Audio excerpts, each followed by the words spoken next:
दुनिया की तमाम छोटी और बड़ी खबरों के लिए हमारे चैनल को सब्सक्राइब करना न भूलें और बेल का बटन जरूर दबाएं। दोस्तों मैं सहल कुरैशी। दोस्तों आज पूरा दिन एक वीडियो काफी छाया रहा। एक 72 वर्षीय बुजुर्ग हैं, उनको बंद कमरे में कुछ लोग पीट रहे हैं और उसके बाद उनकी दाढ़ी काट देते हैं। ये वीडियो है उत्तर प्रदेश के लोनी का और इस वीडियो में जो बुजुर्ग नजर आ रहे हैं उनका नाम है अब्दुल समद। ये उत्तर प्रदेश के रहने वाले हैं, बुलंदशहर के। बुलंदशहर से 5 तारीख के रोज ये सुबह में निकले लोनी जाने के लिए, अपने एक रिश्तेदार के वहां जाने के लिए। और दोपहर में 3 बजे वो जब लोनी पहुंचे उसके बाद उन्होंने एक ऑटो किया और ऑटो को लेकर जहां उनको जाना था वहां ले जाने के लिए उन्होंने ऑटो किया। ऑटो के अंदर 2-3 लड़के और कोई ऑटो ड्राइवर के बैठ गए दोस्त, और इन बुजुर्ग को अलग जगह पर ले जाने लगे। बुजुर्ग ने कहा कि आप मुझे कहां ले जा रहे हैं? तो उन्होंने कहा कि वहां पर पुलिस की चेकिंग ज्यादा है, इस वजह से हम आपको अलग रास्ते से ले जा रहे हैं। उसके बाद बुजुर्ग को एक सुनसान इलाके में ले गए, वहां पर उनकी पिटाई की डंडों से। उसके बाद उन्हें एक कमरे में ले गए। उस कमरे में उनको बहुत ही बेरहमी से पीटा गया, उन पर हथियार से हमला भी किया गया, उन पर गोली भी चलाई गई, ये आरोप भी लगाए जा रहे हैं। और उसके बाद उनकी दाढ़ी काट दी गई। ये पूरी घटना जो है 5 जून की है दोस्तों। अब हैरानी की बात आप सुनिए कि इस मामले में पुलिस ने महज मार पिटाई का एक मामला दर्ज किया और अब तक 5 तारीख से लेकर अब तक कोई गिरफ्तारी किसी की नहीं हुई है। अब तक किसी की गिरफ्तारी नहीं हुई है। दूसरा, इस पूरे मामले में पुलिस जो है वो पूरी लीपापोती की कोशिश कर रही है। इससे ऐसा लगता है कि क्या कहीं ना कहीं जानबूझकर ऐसे लोगों को छूट दी जा रही है कि वो इस तरह की हरकतें करें, क्योंकि उत्तर प्रदेश में चुनाव है। चुनाव से पहले कहीं ना कहीं माहौल को खराब करने की कोशिश की जा रही है। यहां पर सवाल ये उठता है कि जब भी कहीं चुनाव होते हैं तभी मॉब लिंचिंग के मामले क्यों बढ़ते हैं? झारखंड का चुनाव याद है आपको, तबरेज को जब उसकी मॉब लिंचिंग की गई थी, क्या आपको याद है? ज्यादातर पहलू खान की आपको याद है? ज्यादातर जब चुनाव होते हैं किसी राज्य में तभी ये मामले क्यों बढ़ जाते हैं मॉब लिंचिंग के? एक खास समुदाय को क्यों निशाना बनाया जाता है? अगर ऐसे लोगों पर सख्त कार्रवाई हो तो दोबारा ऐसी हरकत कोई नहीं करेगा, कोई ऐसी जुर्रत नहीं करेगा करने की। लेकिन ऐसी मॉब लिंचिंग करने वालों को छोड़ दिया जाता है। मोदी सरकार के मंत्री जाकर जेल के बाहर जाकर उन्हें माला पहनाते हैं, जिससे और ज्यादा जो मेरे देश के हिंदू युवा हैं वो राह भटक रहे हैं। उनको लगता है कि हां हमारा बहुत महिमा मंडन होगा। आप एक डाटा उठा के देखिए कि जो लोग मॉब लिंचिंग कर रहे हैं वो लोग कौन हैं? क्या उन युवाओं के पास में रोजगार है? क्या उन युवाओं के पास में रहने के लिए घर बार है? वो लोग ऐसा क्यों कर रहे हैं? क्योंकि उनको जरूरत होती है पैसों की, उनको जरूरत होती है अपने नाम और फेम की, उनको जरूरत होती है। इस वजह से वो कुछ लोगों की, कुछ पॉलिटिकल पार्टियों के बहकावे में आके ये काम करते हैं। ये इस पूरे मामले पर हम बाद में बात करेंगे, लेकिन फिलहाल बात करते हैं उन बुजुर्ग की। 72 वर्षीय ये बुजुर्ग, इनकी पिटाई की गई, उनको बहुत बुरे तरीके से मारा गया। अब 72 साल की उम्र है उनकी। उन्होंने पानी मांगा तो उनको पानी नहीं दिया गया। उसके बाद वो अल्लाह अल्लाह करके चिल्लाने लगे तो उनसे कहा गया अल्लाह नहीं जय श्री राम बोलिए।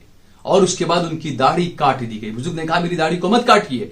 तो उनसे ये कहा गया, उन लोगों ने ये कहा ये आतंकी नहीं तो और कौन लोग थे ये? उन्होंने कहा कि दाढ़ी प्यारी है या जान प्यारी है। आप सोचिए, इतनी घटिया हरकत, ये आतंकवाद नहीं तो और क्या है? योगी जी, आप वैसे तो बड़े मामूली बयान देने पर भी किसी की प्रॉपर्टी आप सीज कर लेते हैं। क्या आप इस मामले में इन आरोपियों की और उनके रिश्तेदारों की प्रॉपर्टी को सीज करेंगे, या आपके मुंह में मूंग भरे हुए आप खामोश बैठे रहेंगे? न केंद्र सरकार कुछ बोल रही है, न राज्य सरकार कुछ बोल रही है। बात बात में ट्वीट करने वाले प्रधानमंत्री पता नहीं कोप भवन में जा चुके हैं। इस ऐसे किसी भी मामले पर कुछ बोलते नहीं है वो, क्योंकि वो तो पहले ही बोल चुके हैं कि जब कुत्ते का पिल्ला भी गाड़ी के टायर के नीचे आता है तो दुख होता है। तो आपको पहले ही संज्ञा दे दी गई है कि आप तो कुत्ते के पिल्ले हैं, तो आपकी जान की कोई अहमियत इस सरकार के नजदीक नहीं है। ये सरकार जानबूझ के ऐसे लोगों को बढ़ावा देती है ताकि इस तरीके से खास समुदाय को नुकसान बनाया जाए और इस तरह की पार्टियां जो है ये अपने वोट बैंक की उगाही कर सके। सिर्फ इसलिए एक समुदाय को निशाना बनाया जा रहा है।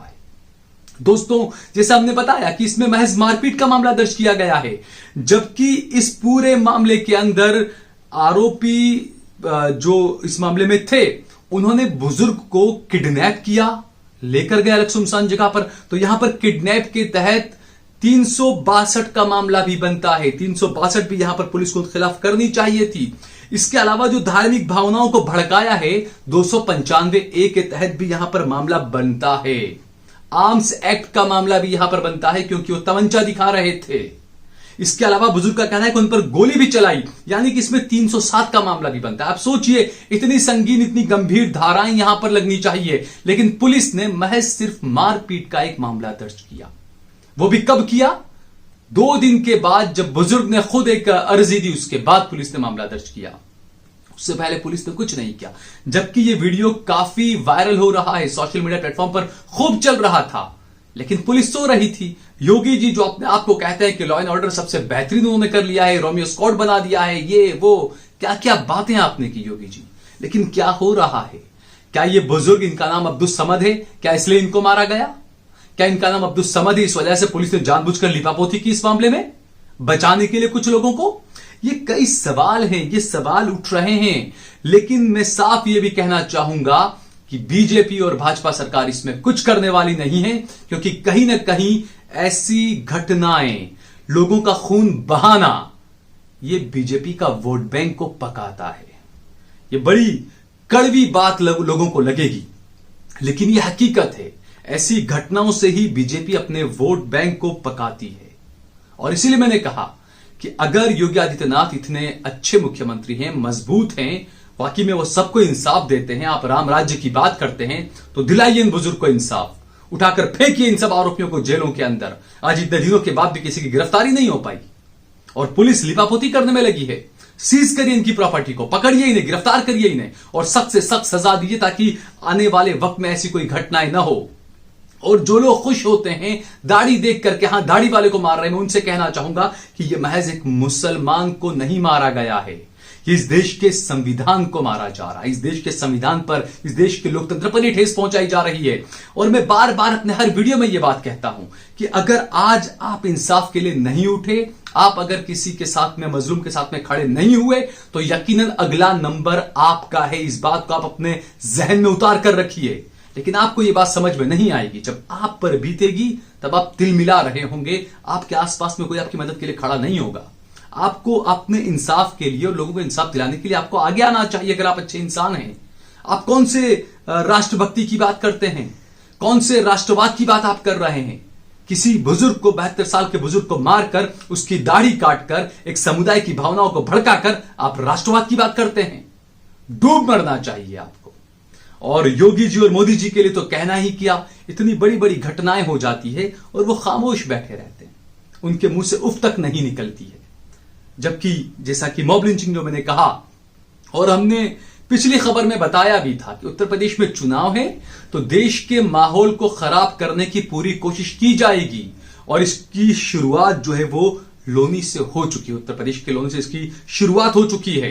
कार्रवाई अब तक नहीं हुई है लोगों के खिलाफ। ऐसे लोगों के खिलाफ सख्त से सख्त कार्रवाई की जाए, ताकि आइंदा कभी कोई ऐसी हरकत न कर पाए। क्योंकि आप सोचिए, ये सरकार महज एक मामूली बयान देने पर किसी भी व्यक्ति को उठाकर जेल में ठूंस देती है, 1-1 साल तक उसको जेल में डाले रखती है। जबकि इस घटना में तो पूरा वीडियो मौजूद है, उसके बावजूद भी कुछ नहीं, कोई कार्रवाई नहीं। और जब ये मामले ने तूल पकड़ा, तब अब पुलिस के अधिकारी कुछ बोल रहे हैं कि हां, इसमें हम धाराएं कुछ और बढ़ाएंगे। तो पहले क्यों नहीं बढ़ाई आपने? मैं इसीलिए कहता हूं कि पुलिस की कार्रवाई पर इस देश में बार बार सवाल उठ रहे हैं। किस तरह की कार्रवाई आखिर पुलिस कर रही है? चाहे गुजरात की पुलिस हो, चाहे उत्तर प्रदेश की पुलिस हो, चाहे बिहार की पुलिस हो, कहीं की भी पुलिस हो, किस तरह की कार्रवाई कर रही है? आप रक्षक हैं, आप वर्दी में, और आप इस तरह की हरकतें करेंगे तो आप पर यकीन कौन करेगा? सरकारें, पॉलिटिकल पार्टियां, मुख्यमंत्री, नेता, ये आते जाते रहते हैं। आज बीजेपी, कल कांग्रेस, परसों कोई और। आपको तो अपने पद पर हमेशा रहना है ना, तो कम से कम आप तो जनता के साथ में वो रिश्ता अच्छा बेहतर बनाकर रखिए, जिससे कि भाईचारा बना रहे। लेकिन इस देश में जो बीज बोया गया है 2012-13 से, वो बीज, नफरत का बीज, वो जो नफरत की जो खेती की जाती है, नफरत का जो अफीम जो पिलाया जाता है, उसका असर कम से कम 20-25 साल तक तो रहता ही है। तो इसीलिए मैं कहना चाहूंगा कि हो सकता है अभी 10-15 साल शायद और भी झेलना पड़े। ये तमाम जो हरकतें हो रही है ये इतनी जल्दी खत्म होने वाली नहीं है दोस्तों, क्योंकि दूसरा, लोगों का हिस्स मर चुका है, लोगों की इंसानियत मर चुकी है। लोग इस मामले पे कुछ बोलने के लिए तैयार नहीं है, कोई इसमें आगे नहीं आता है किसी को, क्योंकि हमने अक्सर देखा जब मॉब लिंचिंग होती है, भीड़ भड़के में कुछ लोग किसी को मार रहे होते हैं, लोग आराम से बैठे हैं, लोग आराम से देख रहे हैं, लोग आराम से वीडियो बना रहे हैं, वो इंतजार कर रहे हैं। आप सोचिए कि आज आप किसी का वीडियो बना रहे हैं, कल आपको कोई मार रहा होगा तो आपका भी कोई वीडियो बना रहा होगा। आज आप किसी को बचाने के लिए आगे बढ़ेंगे, क्योंकि ये जो लोग होते हैं जो इस तरह की जो हरकतें करते हैं वो कोई बहुत हिम्मत वाले लोग नहीं होते हैं। इतनी भीड़ में से अगर कोई एक बंदा भी उनको मारने के लिए, उनको पकड़ने के लिए अगर आगे आ जाए, वो सबके सब भाग जाएंगे। लेकिन जैसा मैंने कहा, इंसानियत मर चुकी है। मोबाइल लेकर वीडियो बनाएंगे हम बचाएंगे नहीं, क्योंकि हमें इंतजार है अपनी बारी का। आज आप कोई वीडियो देख रहे हैं, आप बचा नहीं रहे हैं, तो हो सकता है कल आपका वीडियो भी लोग इसी तरीके से देखेंगे आपका वीडियो, अगर आपने आवाज नहीं उठाई, आप चाहे किसी भी मजहब के क्यों ना हो।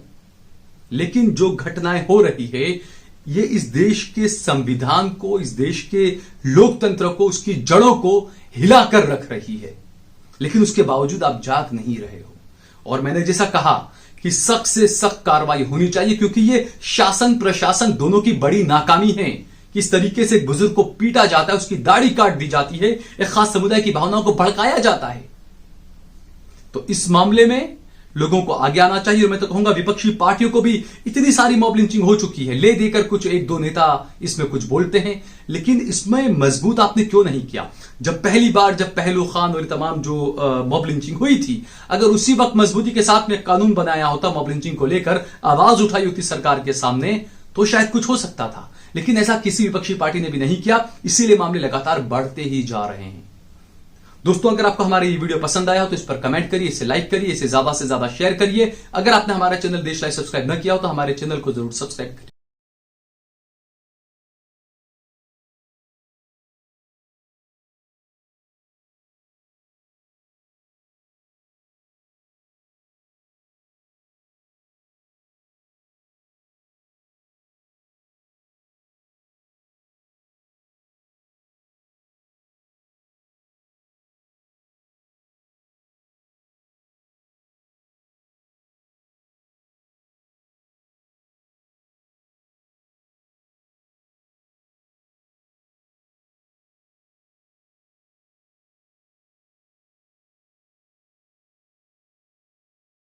आप देख रहे हैं देश लाइव, देश की आवाज।